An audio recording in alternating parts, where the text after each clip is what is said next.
निश्चितच कौतुकास्पद आहे, संस्कारपर आहे आणि त्यांनी जे काय आपल्याला सांगितलेलं आहे त्या गोष्टींना प्रमाण मानून आपण इथं कार्य करायचं आहे। सगळ्यात महत्त्वाचं म्हणजे आपल्या आई वडिलांनी ज्या पद्धतीने आपल्यावरती संस्कार केले त्या पद्धतीचे संस्कार आपणही आपल्या मुलांच्या वरती करणं गरजेचं आहे। सध्याच्या डिजिटल युगामध्ये चांगली राहणीमान जर का करायचं असेल तर आपल्या मुलांना आपल्या पद्धतीने घडवलं पाहिजे, त्यांच्यावरती संस्कार केले पाहिजे। अशा पद्धतीचं वक्तव्य सरांनी आपल्या मुलाखतीतून व्यक्त केलं। धन्यवाद सर। यानंतर आपण ज्यांची आपुलकीने वाट पाहतोय, खरं तर आपल्या शाळेचे सध्याचे मुख्याध्यापक मोहिते सर, ज्यांनी आपला इयत्ता 10वीचा वर्ग फक्त सांभाळलाच नाही तर त्याचा पहिल्यांदा चांगल्या पद्धतीने निकाल दाखवला। अतिशय कष्टातून अतिशय संघर्षातून त्यांनी कार्य त्यांचं चालूच आहे। असं म्हटलं जातं की कर्तृत्व सिद्ध करण्यासाठी संघर्षमय जीवन असावं लागतं, कर्तृत्व सिद्ध करण्यासाठी संघर्षमय जीवन असावं लागतं आणि मोठा माणूस होण्यासाठी मोठं मन असावं लागतं। असे मोठ्या मनाचे सर्वांशी प्रेमाने आपुलकीने बोलणारे अष्टपैलू व्यक्तिमत्व, शाळेचा चेहरा मोहरा बदलणारे व्यक्तिमत्व माननीय मुख्याध्यापक मोहिते सर यांना मी विनंती करतो की आपण मार्गदर्शन करावं।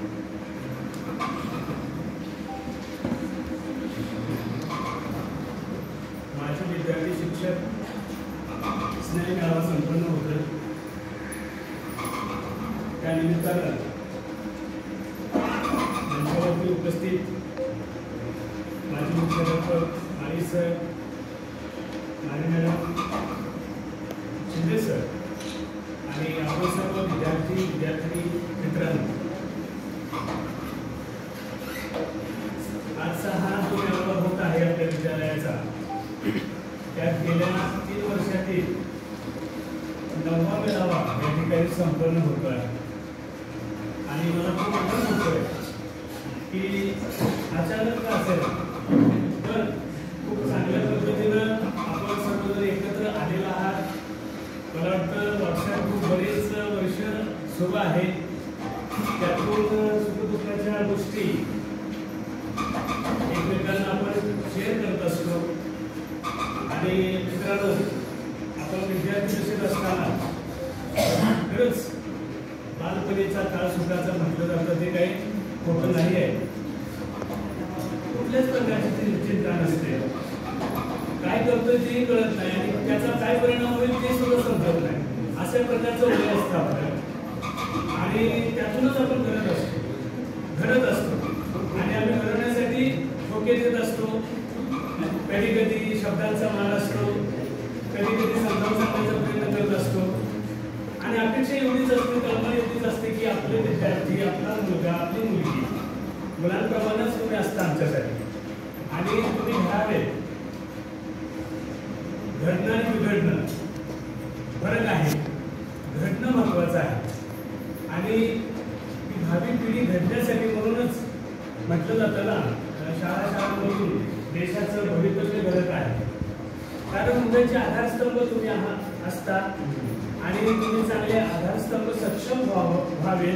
आधारस्तंभ आपले सगळे सर्वच विद्यार्थी आम्हाला सारखेच असतात, अशा सरांनी सांगितलं त्याप्रमाणे आणि आता अनुभव आला आहे, शिक्षण क्षेत्रात आल्यानंतर शिक्षक बनल्यानंतर समजतं की बाबा खरंच शिक्षक होणं तसं सोपंही नाही आणि त्याच्यासाठी खूप वेळ द्यावा लागतो, त्याच्यासाठी खूप अगदी मनापासून प्रयत्न करावा लागतो, प्रत्येक विद्यार्थ्यांपर्यंत पोहोचावं लागतं आणि विद्यार्थी हे वेगवेगळ्या प्रकारचे असतात, व्यक्ती तितक्या प्रकृती त्याप्रमाणे विद्यार्थी सुद्धा बघा की रचना किती वेगळी ह्या ईश्वराची देण आहे पहा, प्रत्येकाकडे काहीतरी आहे, प्रत्येकाकडे एक विशेष गुण आहे, प्रत्येकाकडे असतो आणि त्याचाच विकास म्हणजे शिक्षण असतं आणि तो विकास होण्यासाठी आम्ही प्रयत्न करतो।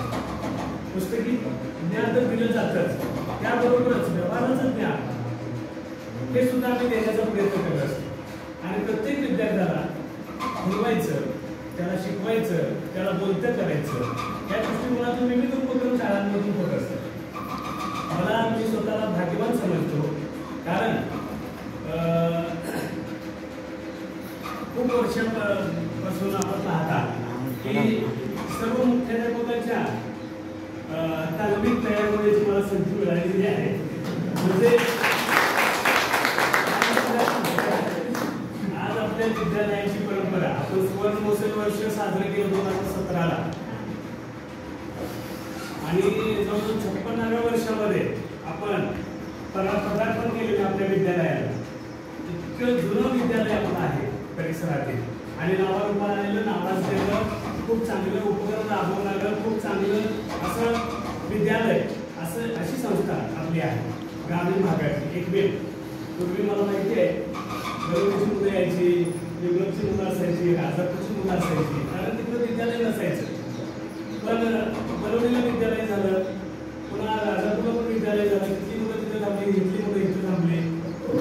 त्यामुळं थोडं आपल्या विद्यार्थी पठावरती परिणाम होतोच आणि तुम्ही सांगताच. आणि तशाच पद्धतीने इंग्लिश मिडियमचं त्यावर झालेलं आहे. त्या कुठलं होतं तसा प्रकार झालेला आहे. पण त्यांना आम्ही नाव ठेवत नाही. पण इंग्लिश मिडियमला जाणारी मुलं जी आहेत त्यांना योग्य असं वातावरण लाभत नाही. म्हणजे इंग्लिश मिडियममध्ये घालतो आपण पण ती मुलं कोकणपंची बनतात असं मला वैयक्तिक म्हणायचंय, कारण मी पाहिलंय, अनुभवलंय. इंग्लिश मिडियमला जाऊन आलेली मुलं पुन्हा आपल्या विद्यालयात आलेली आहेत आणि त्यांचं मला विशेष सांगावंसं वाटतं की धड त्यांचं इंग्लिश व्यवस्थित होत नाही आणि मराठी पूर्णपणे बाद होतं. मराठी काहीच कळत नाही असा प्रकार आहे. पण असे परत आलेले विद्यार्थी सुद्धा आपल्या विद्यालयातून चांगल्या मार्गाने उत्तीर्ण होऊन गेलेले आहेत. याचं श्रेय माझ्या सर्व सहकार्यानं मला द्यायला आहे. लक्षात घ्या, कारण प्रयत्न करून त्यांच्याकडून त्या घडवून घेत असतो, करून घेत असतो आणि आमचं कर्तव्यच आहे. आम्ही आपलं सांगावं तुम्ही ऐकावं असं नाही आहे. आम्हाला कसं आहे, प्रत्येकानं आपापली जबाबदारी ओळखून जर काम केलं तर माझा नक्की विश्वास आहे काम ते उत्कृष्टच होणार, अतिउत्कृष्ट होणार आणि सकारात्मक दृष्टी फार महत्वाची आहे आयुष्यात. मला तुम्हाला पण सांगावं अजूनही जीवन तेवढं सोपं नाही. जीवनचा रस्ता इतना आसान नहीं होता है, बहुत टेढ़ा-मेढ़ा रास्ता होता है. आणि म्हणतात ना सुख दुख के मधुर मिलन से ये जीवन हो परिपूर्ण, फिर घर में हो भोजन हो शशि, फिर शशि से भोजन हो घर. असेच प्रकार आहे. सुखाशिवाय दुःखाला, दुःखाशिवाय सुखाला किंमत नसते. पण आपण म्हणतो दुःख पर्वत आहे एवढे. कसं आहे, आपल्या मान्यावर सुख आणि दुःख असतं, लक्षात घ्या. आणि राजा असू द्या नायनाट असू द्या, आमिर असू द्या गरीब असू द्या, प्रत्येकाला या परिस्थितीतून वाटचाल करावंच लागते, संघर्ष करावाच लागतो. आणि तो संघर्ष तुम्ही करताय, तुमच्या परिचयातून आम्हाला दिसलेला आहे. आम्ही आता सध्या पाहतोय सुजातासारखे विद्यार्थिनी असेल, जावेद आहे, खूप चांगल्या पद्धतीने मेडिकल सुरू चालू ठेवलेलं आहे. आता भारताची सेवा करण्याची संधी तुला मिळालेली आहे. असं तुम्ही खूप चांगले काम करतात आणि शिक्षण क्षेत्रात आपला शंकर ठसा उमटवलेला आहे. मी पाहिलंय काम खूप चांगलं चालू आहे आणि जवळजवळ सर्वांच मी अगदी जवळून पाहतोय. आता सांगितलं तुम्ही त्याप्रमाणे व्हॉट्सअपच्या माध्यमातून, फेसबुकच्या माध्यमातून सगळं काही आपल्याला पाहायला मिळतं. आणि सध्या काय झालंय त्याच्याशिवाय पर्याय पण नाही राहिलेला, पण त्याचा आरोग्यावरती पण विपरीत परिणाम होतो हे सुद्धा विसरून चालणार नाही. आपण त्याचा जरूर उपयोग करायला पाहिजे. त्याच्यापासून पळून जाणं सुद्धा पळून जाऊन चालत नाही. कारण काय सांगायचं, रोज मेसेज असतात, रोज एक नाही अनेक मेसेज येतात. मग ती कसं होतं, ती माहिती पाठवा, हा उपक्रम राबवा, तो उपक्रम राबवा. आणि झालंय कसं 2012 पासून भरतीच नाही, शिक्षक कमी आणि कमी शिक्षक आणि विद्यार्थी याचं आपल्या शाळा जर सांभाळायचे सगळे उपक्रम राबवले पाहिजे. विद्यार्थी टिकले पाहिजे, विद्यार्थी घडले पाहिजे, टिकले पाहिजे. त्यासाठी खूप खूप अगदी जीवाचं काम करतो. आणि मुख्याध्यापकाला काय कार्यवरती कसरत करायला लागते. आता गेल्या 4 वर्षापासून अनुभव आलेला आहे. काय मी सांगितलं ना, व्यक्ती तितक्या प्रकृती असतात आणि ह्या सगळ्यांना बरोबर घेऊन जावं लागतं. आणि कसं आहे, ज्याच्या त्याच्या आवडीनिवडीनुसार जर आपण काम केलं, करून घेतलं तर होतं, याचा मला पूर्ण अनुभव आलेला आहे. आणि म्हणून मला सांगावंच वाटतं, आजपर्यंत आपल्या शाळेचं नाव घरामध्ये खूप आपल्या शाळेचं नाव होतं. त्याचप्रमाणे गेल्या 25 वर्षामध्ये जवळजवळ आम्ही सर्वच माळी सरांच्या मार्गदर्शनाखाली आम्ही सर्वांनीच इतकं राबलो काय, त्यामुळं हा नावलौकिक झालेला आपल्या शाळेचा. मधल्या काळात सरांनी सांगितल्याप्रमाणे तुमच्या पण कानावर आला असेल, वाईट परिस्थिती निर्माण झालेली होती. मी कुणालाही दोष देत नाही. माणूस वाईट नसतो, परिस्थिती माणसाला वाईट बनवते. असा प्रकार झाला त्यावेळी. नुकतंच मी आलो या ठिकाणी आणि आधी उठून फुफडत पडण्यासारखी माझी परिस्थिती झाली. 1996 रोजी त्यावेळी पवार सर सुद्धा होते. म्हणून मी सांगितलं सर्व शिक्षकांच्या समवेत, मुख्याध्यापकांच्या समवेत मला काम करण्याचा फार मोठा अनुभव मिळाला. त्या अगोदर मी DED कॉलेज सागावला प्राध्यापक म्हणून काम केलं जवळजवळ 2.5 वर्ष. आणि कोळेकर सरांनी सांगितलं तुम्ही आलाय, तुम्ही प्राध्यापक म्हणून काम केलेलं, तुम्हाला कुठलाच विषय आवडला नाही, तुम्ही तो विषय घ्यायचा. आणि माझ्यासाठी प्राथमिक विषय घेऊन 10वीचा समाज असतो आठवत असेल.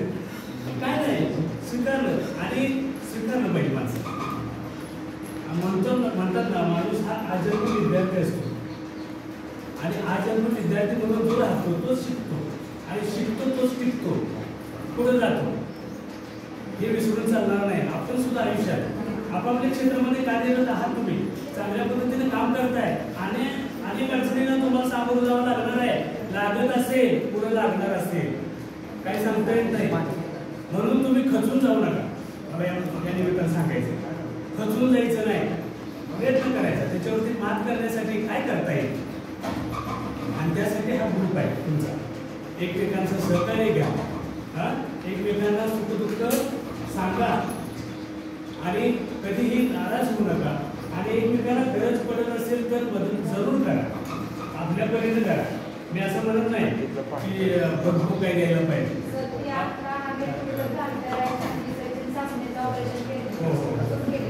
हो ना, तेच ना, शक्य झालं. तेच ना, म्हणून आपण एकमेकांना सांगितलं पाहिजे. नाही अजून झालं येतो मी. आणि त्यातून शेवटी कसं आहे, आपण मित्र एकमेव आपलं मन मोकळे करण्याचं एकमेव ठिकाण आहे मैत्री. आणि मैत्री टिकली पाहिजे. आणि जो संकटामध्ये उपयोगी पडतो तोच खरा मित्र म्हणतो. अनेक गोष्टी आपण ऐकलेल्या आम्ही ऐकवल्यात काय, तेव्हा ते खरं आहे, चुकीचं नाही बरं का. तेव्हा मैत्री टिकवा, एकमेकांना प्रेम द्या, आनंद घ्या. लक्षात घ्या, आनंद दिला पाहिजे, आनंद घेतला पाहिजे. आणि विशेषतः आता तुम्ही आज मातृदिनाच्या निमित्तानं मी तुम्हा सर्व भगिनींना, मातांना मनपूर्वक सर्वांच्या वतीनं आणि तुम्हाला सुद्धा खूप खूप शुभेच्छा देतो.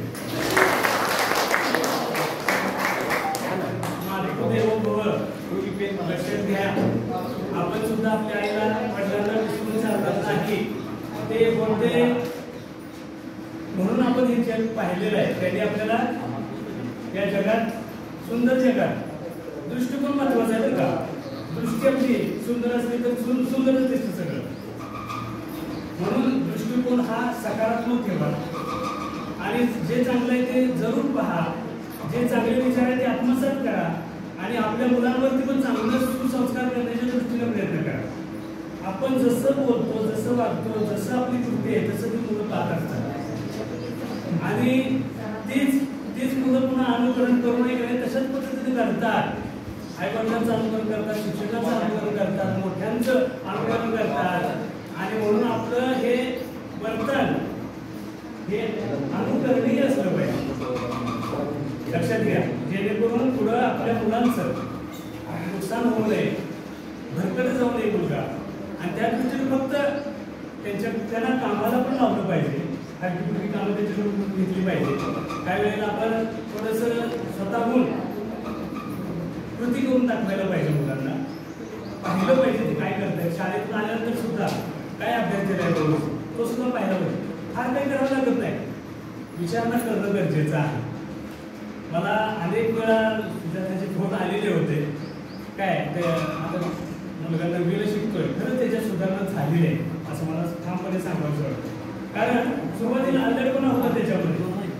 तसं तुमचे आता विद्यार्थी शिकतायत आपल्याला तर अल्लडपणा असतो आणि तो अल्लडपणा थोडासा आपलं वय वाढत असेल किंवा शाळेतून मिळेल तसे संस्कार त्याच्यावरती होत असतात. शिक्षणाच्या बाबतीत सुद्धा माझं प्रामाणिकपणे नेहमीच मत राहिलेलं आहे की विषय शिक्षकांना पुरेपूर आपल्या विषयाचं मुलांना दिलं पाहिजे. तो विषय घरी उतरवला पाहिजे. त्या दृष्टीनं स्टाफ सगळा प्रयत्न करतोय पण हाताची मोठं सारखी नाही थोडं कमी जास्त राहतं आपल्याला कल्पना आहे म्हणून आपण थोडंसं कुठंतरी ऍडजस्टमेंट करत पुढे जायला पाहिजे. थांबून चालणार नाही. मला काही गोष्टी खटकतात नक्की सांगतो आणि आपल्याला सुद्धा खटकत असतील किंवा आपल्या घरातल्या सुद्धा काही गोष्टी नको म्हणजे आपल्या मनावर कसं वाटतं पण शेवटी कसं आहे ऍक्सेप्ट करणं महत्वाचं आहे. कारण हा तडजोड महत्वाची आहे.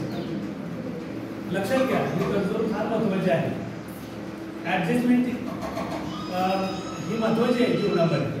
आणि पण सुद्धा एक पती म्हणून एक पत्नी म्हणून की आपलं जीवन जे आपण व्यतीत करतोय ते सुद्धा विश्वासावर अवलंबून असतं ना. वेळ विश्वास कधीही करू नका. प्रत्यक्ष डोळ्यानं पहा. ऐकणं आणि डोळे यामध्ये फरक आहे. प्रत्यक्ष पाहिलं पाहिजे ऐकलं पाहिजे मग बोललं पाहिजे आणि बोलताना नेहमी विचार करून बोललं पाहिजे. पुन्हा विचार करायला लागू नये. हे काही गोष्टी आम्ही सांगत आलोय आजपर्यंत तुम्ही ऐकत आलाय. पुन्हा एकदा जर रिव्हिजन केलं कारण आयुष्यात असे अनेक प्रसंग येत असतात तेव्हा तुमचं आयुष्य तुम्ही चांगल्या आपल्या आयुष्य आपल्या हातीचा काय लक्षात घ्या. त्या कोरोना काळातून सुद्धा आपण व्यवस्थितपणे बाहेर पडलेलो आहे आणि खूप चांगल्या पद्धतीने तुम्ही डेव्हलपमेंट आपापल्या क्षेत्रामध्ये करत आहात आणि जास्तीत जास्त तुम्ही आपलं उज्ज्वल भविष्य होण्यासाठी प्रयत्न करत राहा. सतत प्रयत्न करत राहा. म्हणतात ना पूर्ण थके गा कवी पुन्हामध्ये गा कवी कर शपथ कर शपथ कर शपथ अग्निपथ अग्निपथ अग्निपथ अग्निपथ आहे हा. कोणीही सुखी आपलं दिसतं दुरून डोंगर साजरे लक्षात ठेवा. प्रत्येकाला काही ना काही अडचणी आहेतच सुखदुःख आहेतच पण ती शेअर करूया आणि दुःख कमी करण्याचा प्रयत्न करूया. आनंदात जगूया. जीवन सुंदर आहे. त्या सुंदर जगाचा आपण उपभोग घेऊया. आपल्याला जे आवडतं ते जरूर करायचं पण त्याचा इतरांना त्रास होणार असेल तर अजिबात करू नये.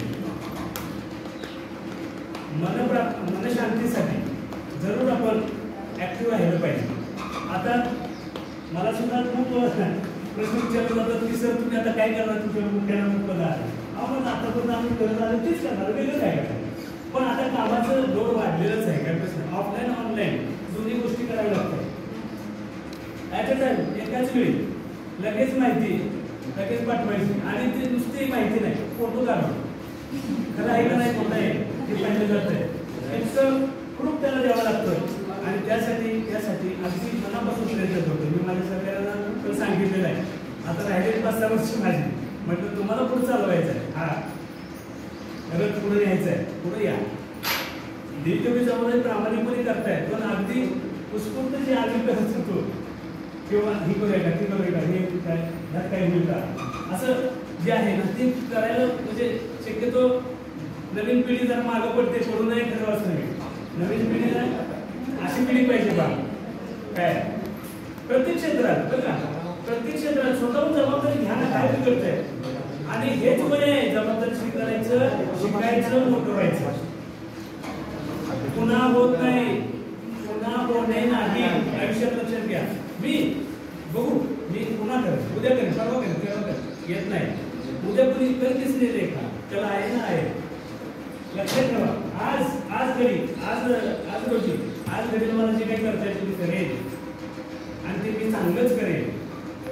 ते माझ्या दृष्टीनं समाजाच्या दृष्टीनं देशाच्या दृष्टीनं चांगलं असेल. शाळेसाठी मी जिथं आहे त्या माझ्या कंपनीसाठी ते चांगलं घोषणावर असेल.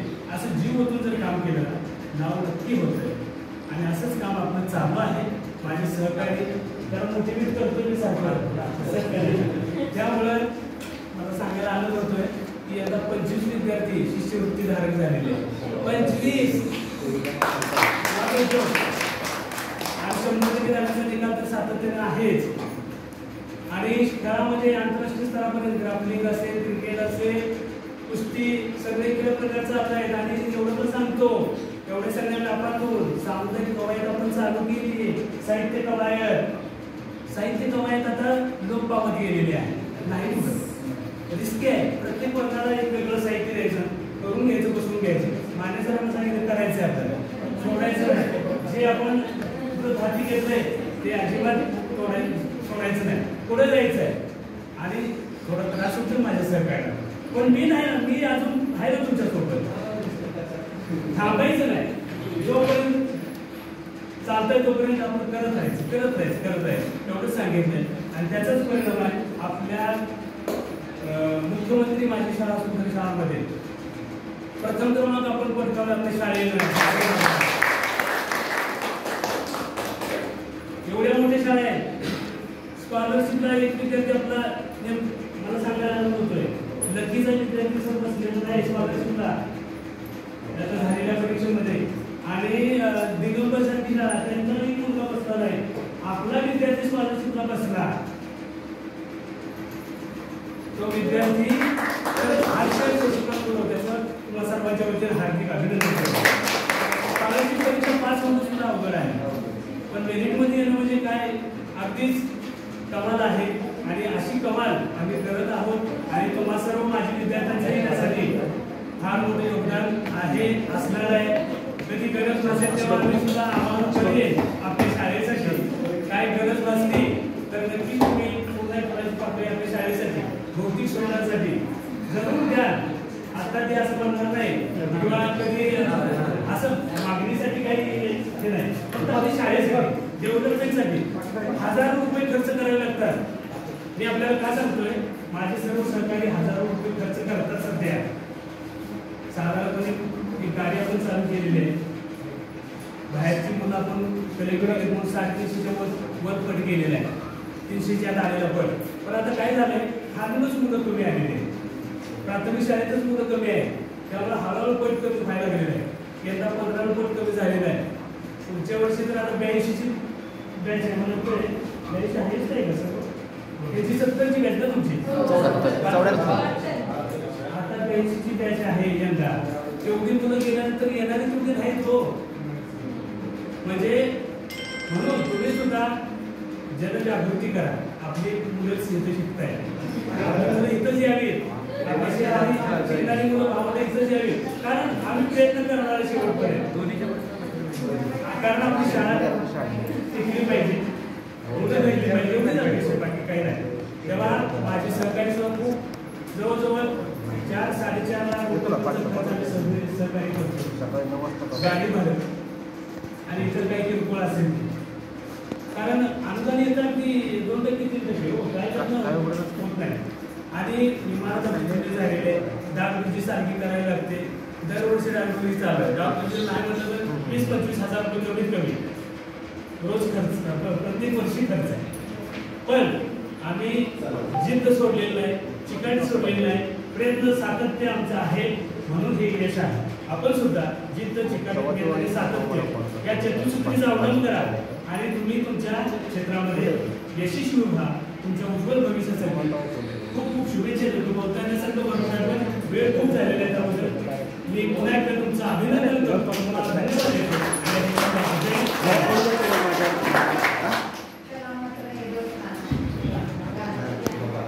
अतिशय उत्कृष्ट मनोगत व्यक्त केलेलं आहे. जसा राजा तशी प्रजा. सरांच्या मनोगतातून असं लक्षात आलं की विविध उपक्रम शाळेमध्ये राबवत आहेत आणि हे उपक्रम राबवत असताना सहकारी सुद्धा त्यांना मदत करतायत. म्हणजे अतिशय उत्कृष्ट अशी शाळा. आणि मी तुम्हाला आवर्जून सांगतो की स्कॉलरशिपचा जो रिझल्ट आहे, आपण जरी त्या स्कॉलरशिपच्या परीक्षेला बसलो तरी आपली सुद्धा पास व्हायची गॅरंटी नाहीये. परंतु त्या स्कॉलरशिपच्या परीक्षेमध्ये आपल्या शाळेचा विद्यार्थी राज्याच्या यादीमध्ये येऊन शिष्यवृत्ती प्राप्त करतोय. ही अतिशय महत्त्वाची गोष्ट आहे. इतकं बौद्धिक ज्ञान त्या शाळेमध्ये दिलं जातं. तर मी सातत्यानं ऐकतोय, सातत्यानं पाहतोय आपले बौद्धिक स्पर्धा परीक्षेमध्ये विद्यार्थी आघाडीवरती आहेतच. आपला 10वीचा रिझल्ट सुद्धा आघाडीवरती आहे.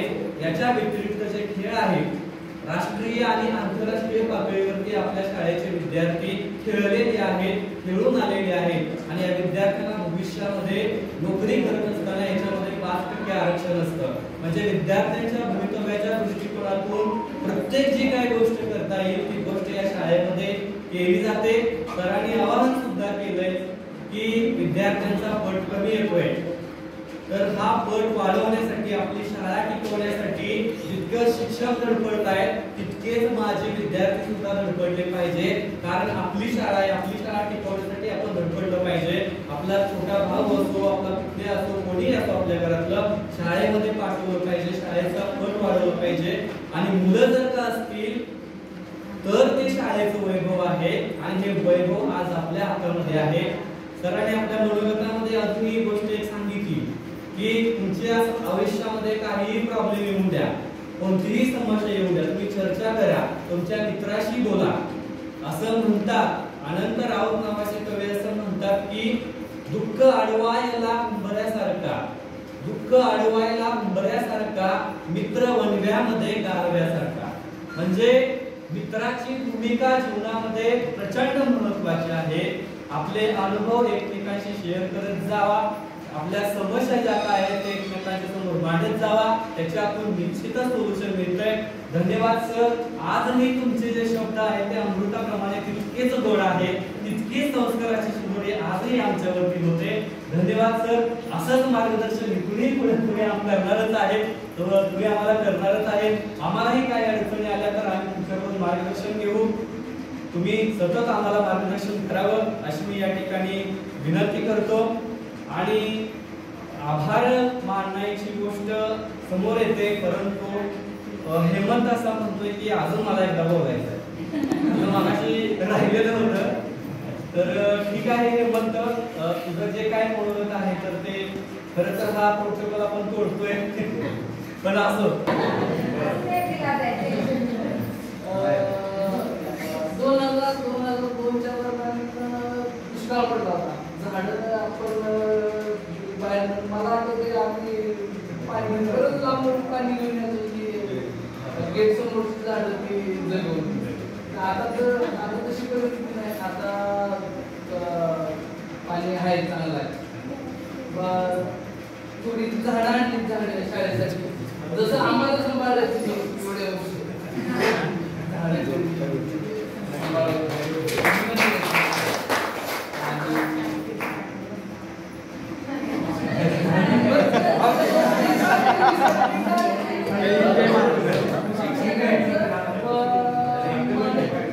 मॅडमनी शिकवलेलं हिटलर अजून तर काय विसरलं नाही. बाकी विसरलं सगळं, पण हिटलर आमच्यासाठी मॅडमने सांगितलं, शिकवलं होतं आम्हाला. परत जे काय घरात काय द्यायचं काय असेल ते त्या बाहेर लिंबाच्या झाडाला अडकून यायचं आणि परत आपल्याला घेऊन जावं. असं शिक्षकांच्या बद्दल सांगितलं काय. मोहिते सरांचं तरी हिंदी विषय आम्हाला एवढा आवडीने शिकवला आणि आम्हाला त्याच्यात एवढी आवड झाली. बोर्डाचे प्रश्न कुठल्या विषयाला पूर्ण लावलं, पण हिंदीला लागली मला एवढंच बोलायचं. फक्त जर आम्हाला जसं सांभाळलं तसं झाडं सांभाळावी एवढी विनंती. हा झाडाने फुललेला आहे आपण पाहताय आणि इतक्या कडकपणाने सुद्धा तुम्हाला हिरवळ दिसते. आपली शिपाई भाऊ सुद्धा खूप चांगलं काम करते, त्यांना सुद्धा मोटिवेट केले करायचं काही पर्याय. आणि आता ही जी झाडं सुद्धा व्यवस्थित लावून घेऊ. ठिबक पण आपण तिथंपर्यंत नेलेलं आहे पाण्याचं. असंच तिथूनच आपण केलेलं आहे. मला वाटतं मधून सरांनी ते दिलेले होते पैसे आणि तिथून आपण ते पाईप नेलेले आहे. त्या बाजूलाच आपण खड्डे पण काही रिकामे आहेत, तिथं नक्की मला वाटतं जूनमध्ये लावलेलं बरोबर आहे. जूनमध्ये लावून ठेवून घेऊ व्यवस्थित. हां, तिथं जपणूक करायला सांगतो मी भावना, आणि त्या पद्धतीने आपण लावून पण घेऊ. तुम्ही पुन्हा आल्यानंतर तुम्हाला पाहायला पण मिळते. नक्की या, तुमचं नेहमीच आम्ही स्वागत करू. काय प्रश्न नाही, मला तर थोडेसे प्रोटोकॉल पाळायला लागतात, म्हणजे अध्यक्षांना सांगून आपल्याला हे करावं. तर प्रमुख जे आहेत त्यांच्या कानावर घालणं गरजेचं आहे. म्हणून मी बोलवतो सुद्धा आणि त्या दृष्टिकोनातून आपण तुम्हाला परमिशन पण दिलेली आहे. इथं आज म्हणजे असे चांगलं नियोजन केलं. आता जर आपल्याला सुजातासाठी म्हणून आपलं तुम्ही दोस्ती आहे, दोस्तांना हे करायचं म्हणून ध्रुव पण फक्त म्हणूया सगळे म्हणा.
सवालों की रातें जवाबों के दिन कई साल हमने गुजारे यहाँ कहीं साथ अकेले हुए हम